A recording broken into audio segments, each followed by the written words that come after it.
Litecoin mid ka mid ah coinanka ugu taariikhda dheer suuqa cryptocurrency coin in badan soo joogay coin waayo joogiisa lagu faa'iiday kusoo dhawaada saaxiibayaal barnaamijkeennii fursadaha coinska barnaamijkan waxaan diiradda ku saarnaa coinska bixinaya fursadaha iyo qaabka looga faa'iideysan karo maantay waxaa miiska inoo saaran Litecoin LTC mid ka mid ah coinanka ugu taariikhda dheer ugu magaca weyn iyo mid ka mid ah coinanka ugu projectiga fiican suuqa cryptocurrency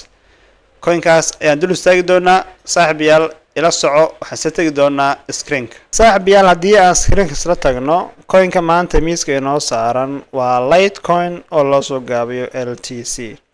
haddaba haddii aan fiirino market capka waa nuuce large cap miya middle cap miya low cap miya aan isla tagno coin market cap coin market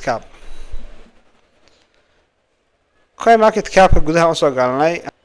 waa kana Litecoin 25 buu taagan yahay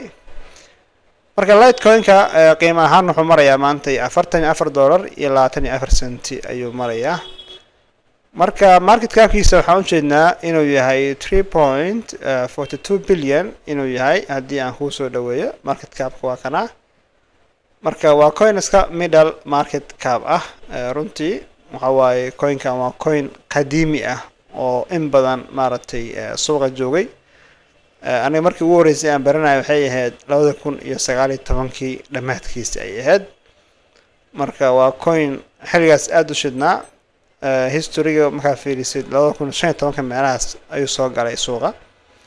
marka waa coin nadiif ah haddii aan fiirna marka rankinkiisu waa 25 mise 24 ayuu ahaa yes waxa waaye 25 waaye okay haddii aan fiirno utility and use case shaqada coinkan uu qabanayo waa maxay sidoo kale coinkan hype miya mise waa xal coinkan caadiyan waa xal haddaan fiirno marka Litecoin ama LTC utilityga shaqada uu qabto kow horta waa lacag bixin degdeg ah sidoo kale waa cross border payments yani qaab lacag bixin caalami ah ay u shaqeeyaa yani lacagaha uu kala gudbinayo waa kuwo xuduudaha gudba waa sidoo kale waxaa loo isticmaalaa merchant payments ganacsiyada kale inay lacag kala gudbiyaan si maalinle ah network reliability waa coin yani runtii la aaminay in badan suuqa ku jiray marka reliability ayuu noqday marka afartan qodob ay u waaweyn utilitygiisa haddaan fiirno use casekiisoo kale waxaan u jeednaa inuu yahay network reliability qodobka labaad exchange transfers kala gudbinta isku beddelka lacagaha remittance xawaalado kale oo loo isticmaali karaa sidoo kale waxaa loo isticmaalaa waxa la yidhahdo store of value maadaama coinku waqti fara badan oo suuqa joogay in dadku qaar ay haystaan howlgarayaan sida BTC oo kale dad baa sameeya haddii aan fiirino dhinaca iyo maaragtay tokenomics oo kale haddii ahaa lahayd maximum supply total supply circulation supply iyo dadka haysta aan tagno mar kale coin market cap waxaan u jeednaa coinka caadiyan maximum supplygiisu inuu yahay 84 milyan aad buu u yar runtii total supplygu marka isaguna waxa waaye waa 84 milyan circulatingkan waxa waaye 77 milyan marka runtii supplyga asaga dhanba ka yaala aad buu u yar yahay oo haddii meeshan 77 milyan la haysto intana uu yahay 84 milyan runtii waxa waaye meeshaas chance baa ka muuqda marka 7 milyan bis ayaa banaanka u maqanba ajaayib holderiska haddaan fiirino waxaan u jeednaa inuu yahay 112,608 qofood waa coin runtii aad loo aruursaday that's why aan ku leeyahay waa store value ayaa loo isticmaalaa marka coinkan waqti badan buu joogay supplygiisu waa gabangabo marka inaad ka mid noqotid ayaan rajaynayaa inkastoo maaragtay ayaantan hoogaa oo yara down ahaa haddii aan fiirno qodobka lixaad oo ah coin history oo all time logo coinka all time high haddaan fiirino coin market cap wuxuu noo sheegayaa in uu ka soo galay 4.2 ayuu noo sheegayaa all time high-giisii ugu sarreeyay inuu ahaa 55 all time high ugu dambeeyay inuu ahaa 224 sanadkuna 2021 haddii aan fiirno qodobka toddobaad coin news waxaa ka fiirinaysaa partnerships-ka listing haddii Binance Coinbase lagu soo list gareeyo waa ka fiirinaysaa inkastoo coinkan uu ku jiro labadaba updates ka soo baxay waa iska fiirinaysaa sagaalaadaan fiirino technical analysis ka daan fiirino marka technically haddii aan fiirino trading view aan tagno haddii aan tagno trading view-ga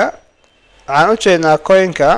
in uu ka soo galay runtii lacag qaali ah ayuu ku yimid exchange-ga lacagta korab ka soo gala coinkan 300 iyo xoogaa oo soo dhac uu leeyahay ajaa'ib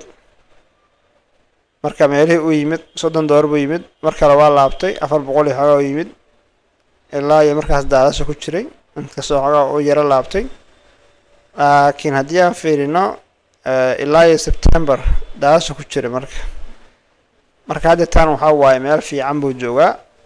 technically haddii aan fiirino salaanta zonka uu joogo kale haddii aan fiirino zonka hadda uu joogo zone waxaa waaye runtii aada u xoogan marka zonka kale ee ugu xoogan isagana waa kana zonkana ugu xoogan markii haddii ay noqoto celis kan oo kale ugu xoogan marka qofkii even xitaa xaggaas uga bixi karaa wuxuu ka qaadan karaa almost 190 iyo maaragtay 8% ayuu qaadan karaa qofkii intaas soo helan waxaa waaye lacag buu uga dhirgayaa coinkan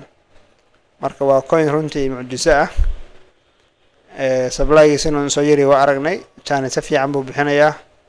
meeshaan marka waxaan is leeyahay waa meelihii ugu dambeeyay ee dhaaq ka sameyn lahaa sidana ugu coinka si uu dhaaq u sameeyo wuxuu u baahan yahay inuu nasto kadib ayuu dhaaq karaa taas ugu mar walba coinka nasiina ku dheeraato oo dhaaq ku sameyn karo taas wayna ogaataa marka coinkan runtii china si fiican buu bixinayaa aniga ahaan waxaan is leeyahay sanadka 2027 dhexdeeda ama dhamaadkeeda waa 250 ugu yaraan waa tagi karaa ayaan is leeyahay marka ishaha lagu hayo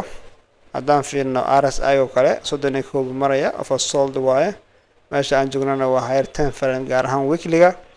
marka haddii aad oversold soo qabatid overbought oo bixi kartaa ilaa iyo aagaan maaragtay